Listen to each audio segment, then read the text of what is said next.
Alloh haqida shunday haqiqatlar borki, ularni anglaganingizdan so'ng avvalgidek yashay olmaysiz. Rasululloh aytadilar: Alloh bandasi tavba qilganida sahroda yo'qolgan tuyasini topib olgan kishidan ham ko'proq quvonadi. Alloh taolo marhamat qiladi.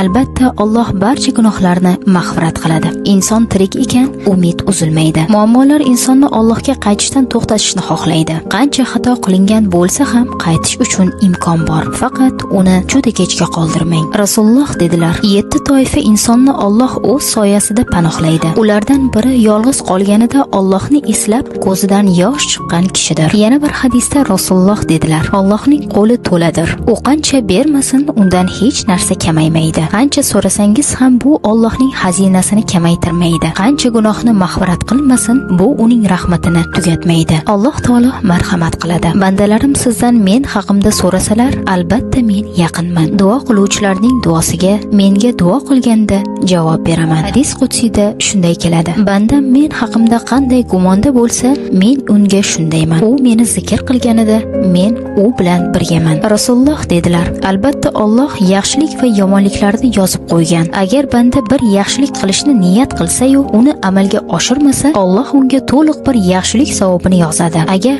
uni amalga oshirsa, undan 700 barobar va undan ham ko'proq savob yozadi. Yuqoridagi gaplarim shunchaki chiroyli iboralar to'plami emas. Bu ko'z yosh to'kish uchun yozilgan so'zlar ham emas. Bular Alloh nozil qilgan oyatlar va Rasululloh sollallohu alayhi va sallam aytgan so'zlardir. Ba'zan insonga yangi bilim emas, balki eslatma qilish kifoyadir. Bilim ahli akademiyasi uchun eslatma.